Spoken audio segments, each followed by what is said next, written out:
Hey everybody, this is the Super E and J podcast episode 2. Very nice. So we are two real estate investors that are friends, and we would get together and talk real estate, and we thought, well, why don't we share what we talk about with others? So that's why we started the podcast.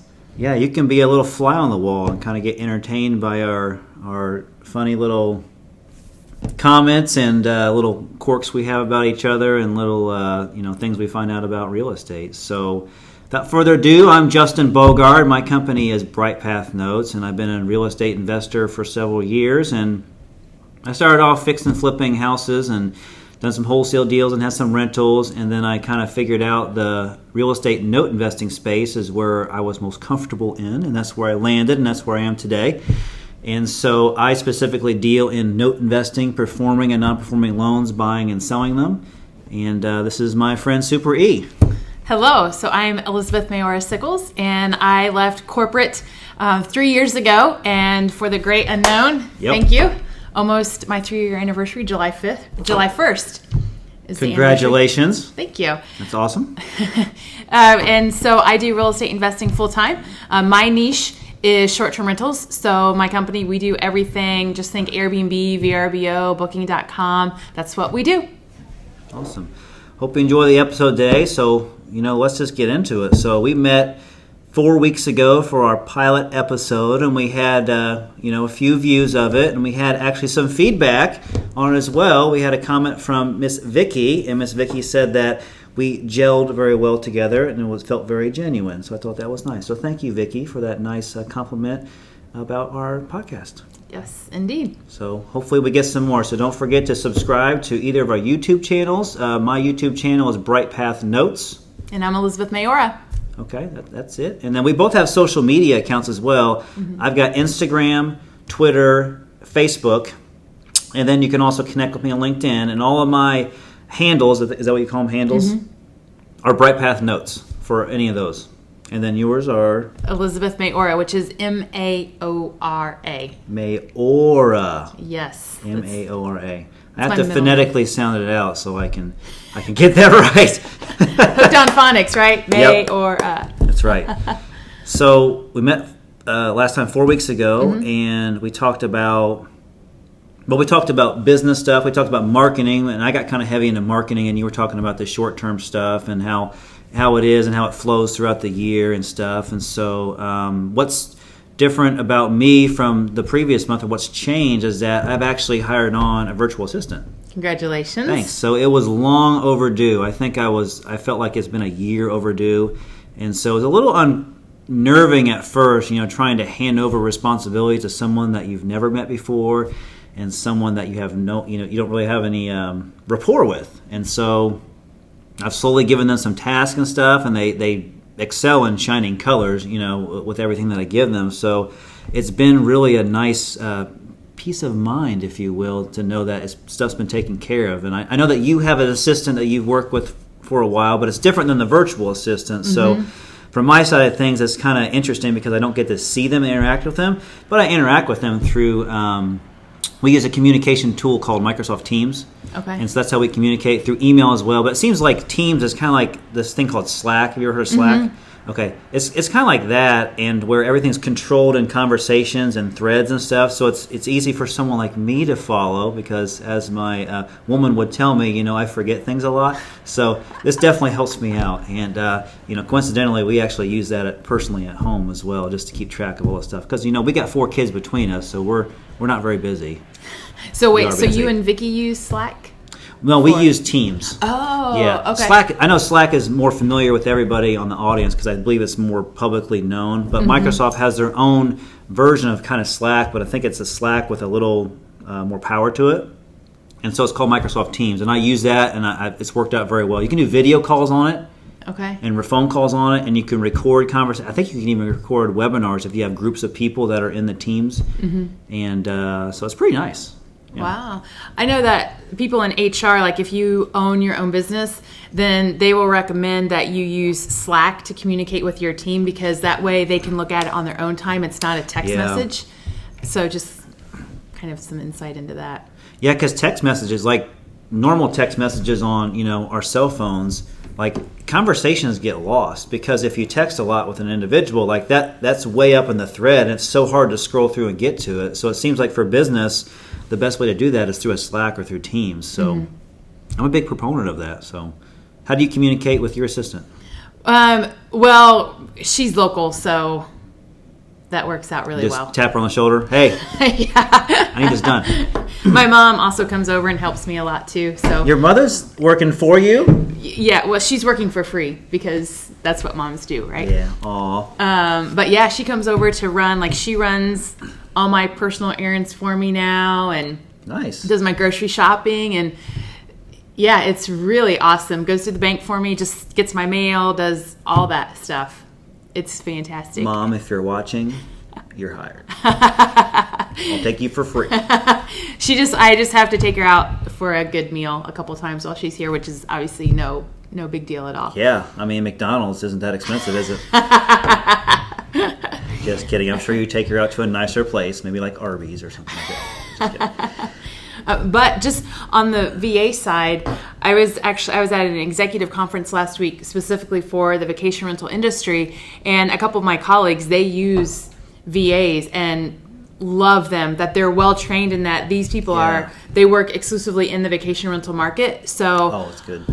yeah, I'm very heavily considering that as well. So because theirs are out of Mexico and they Okay. pay them $9 an hour, and the wage in Mexico is actually $5 a week. Oh, So wow. where they are in that place. So these people are living like kings and queens. They're making good money. You're saving money. You're growing your business. Yeah.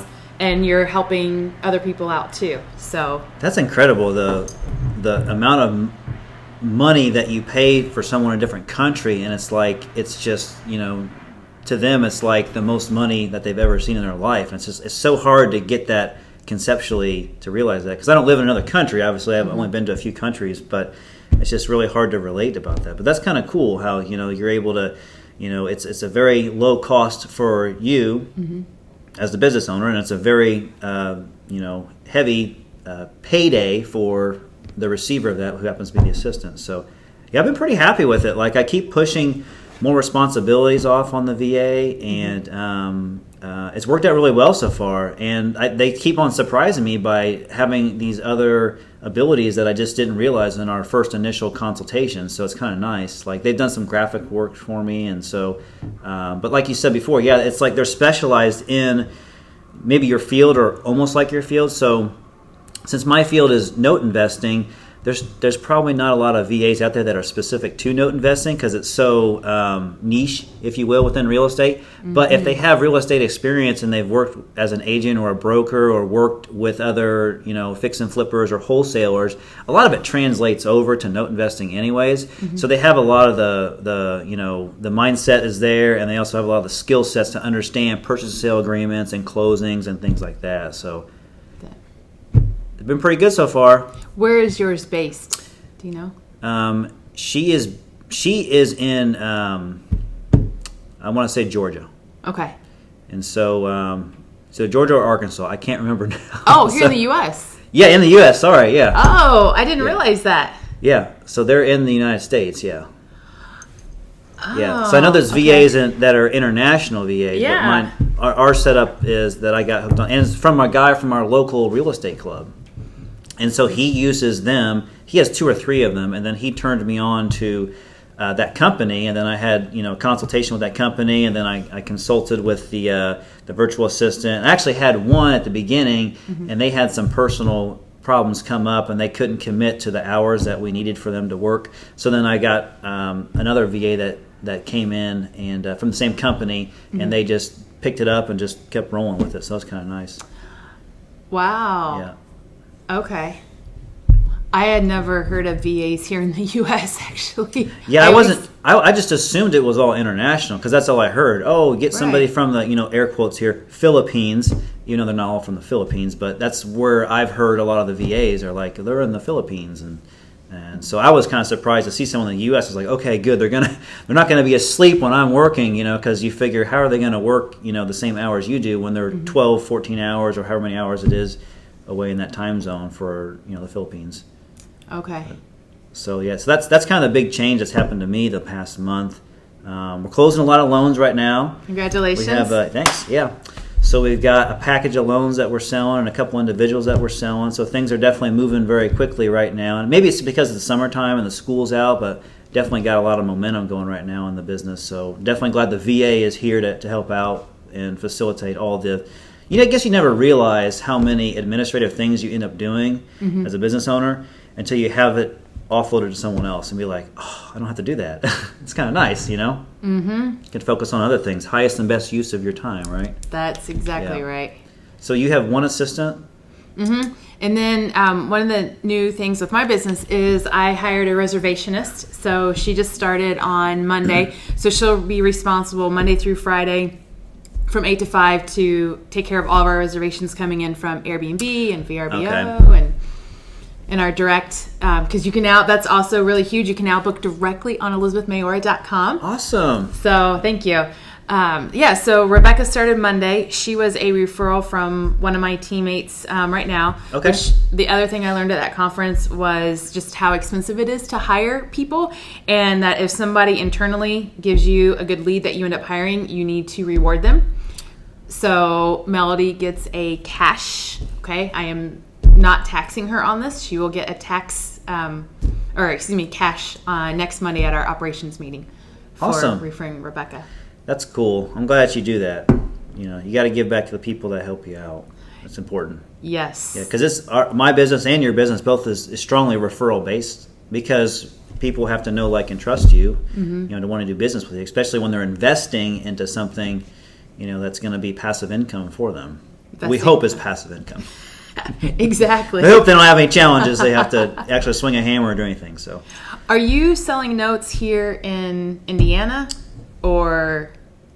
So we have access to inventory all across the country. So we can buy in almost any state. But traditionally, most loans that we run into, and the price band is usually anywhere from $15,000 to $150,000 is kind of the price band. So most hedge funds and banks, they're willing to piece off that part of their portfolio very easily.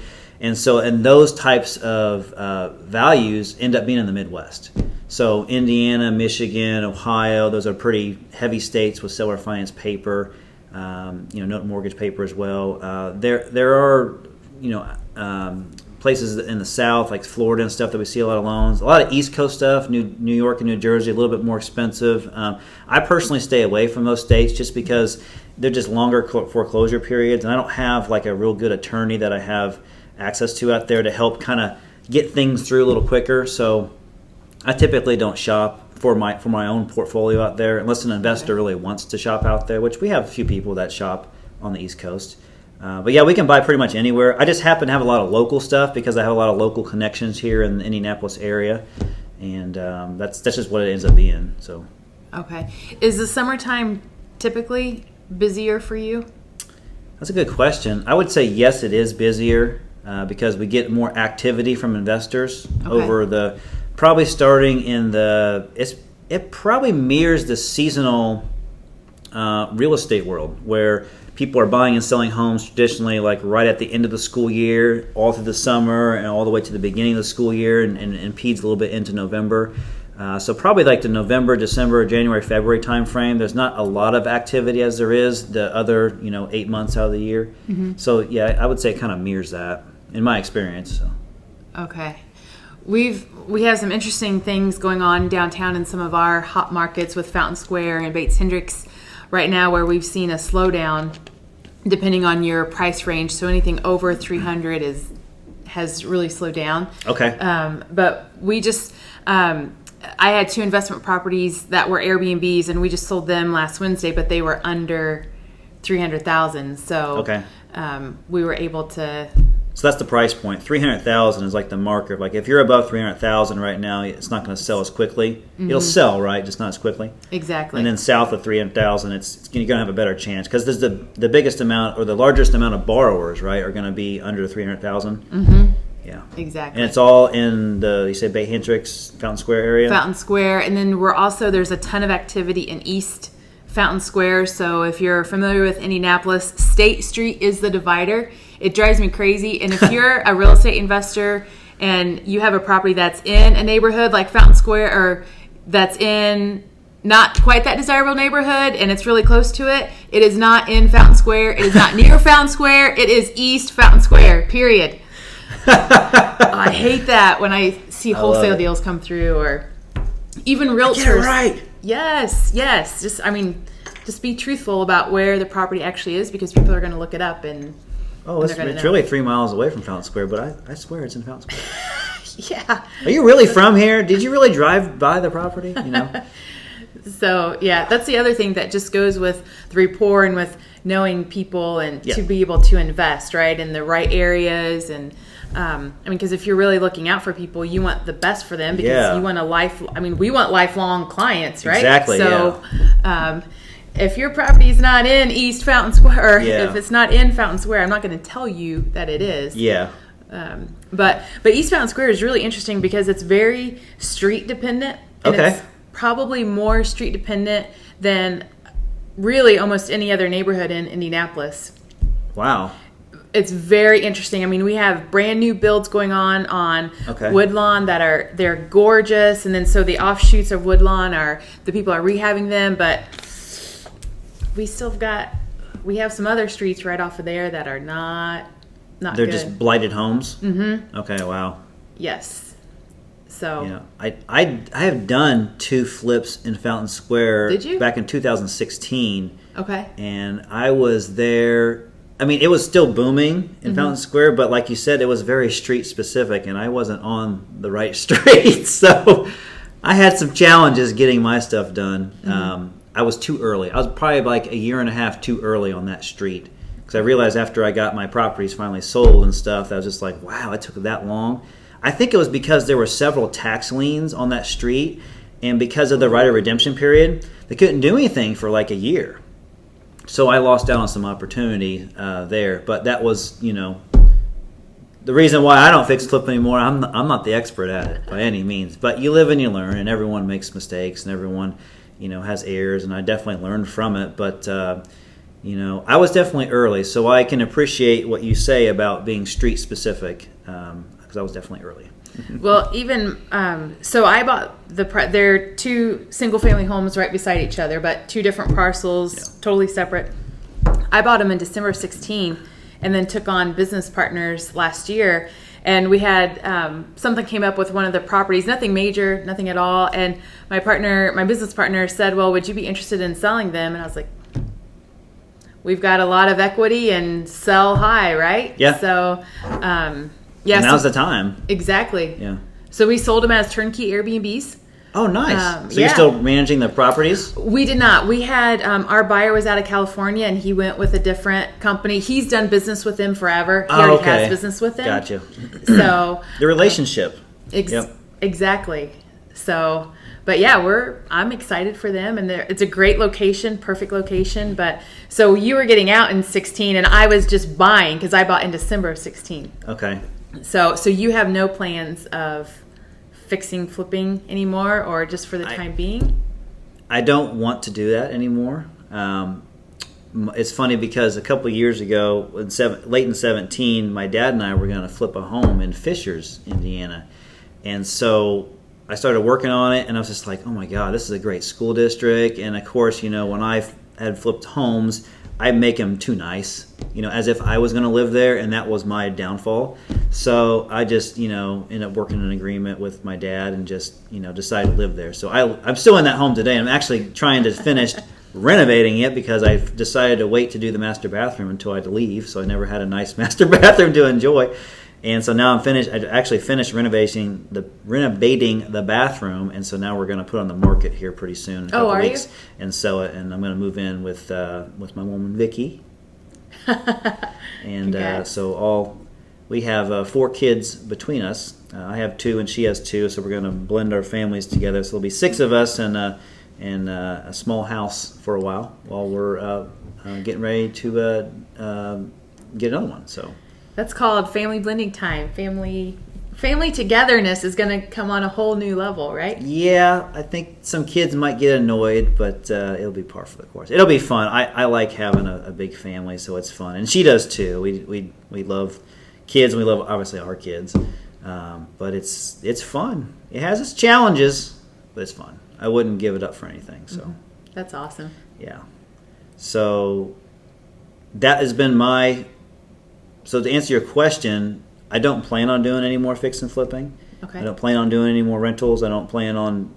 If I find a deal to wholesale, if it falls in my lap, then so be it. But I mean, I'm really looking hard for buying on terms, selling on terms, and then finding loans and buying loans for our portfolio. And then also for my kids, I set up a trust for my kids, and I'm buying those type of investments as well in their trust, which is really cool. So That is a very Yeah. good dad.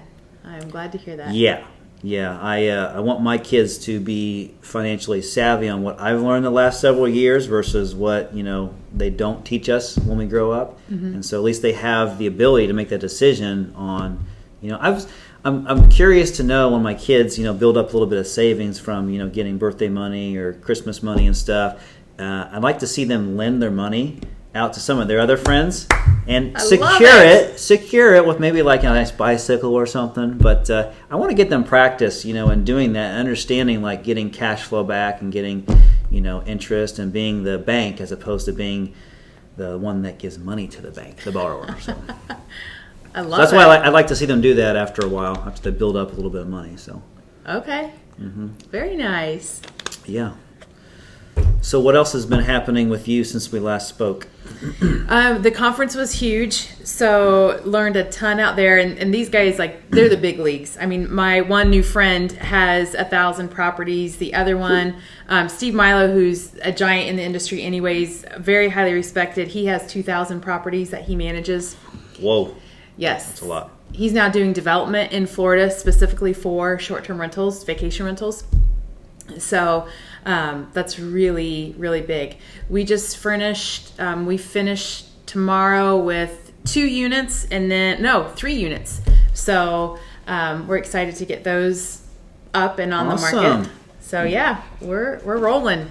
I noticed on was it Instagram yesterday or this morning? I think I saw the feed this morning because what I think is cool about what you do is that, I think I threw this out on the last podcast, is that what Super E does is she will take pictures of her Airbnbs that she's preparing and getting ready, and then she'll ask her social media following, what would you name this, or how would you name this, or give me some ideas and stuff. And so I saw some people make some comments. I don't know if you read the comment that I put on there this morning About the giraffe? Yeah. I saw that. Yeah. Everyone was like picking like this blue couch and was having like a blue thing. And I'm like, what about the giraffe? Like, where did you get that? Like, that's kind of cool. So anyways, I'm just the oddball, but I think that's just neat how you get the feedback from other people, because you would never think of something if somebody would be like, oh, hey, what about, blah, blah, blah. And you'd be like, that's a great idea, 'Cause everything's themed that you do, right? There's no Airbnb property that you manage that doesn't have a theme, right? Exactly. Yeah, Yes. that's cool. I like that. Thank you.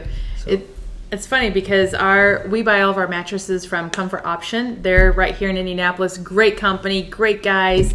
And they came into one of our properties. I didn't even think about it. And Landon said, oh, I like the shiplap. And I was like, Sunshine and Shiplap. That's the name of Yeah, it of just the takes property. one word, right? Yeah. Yeah. So Awesome. that's what's going on.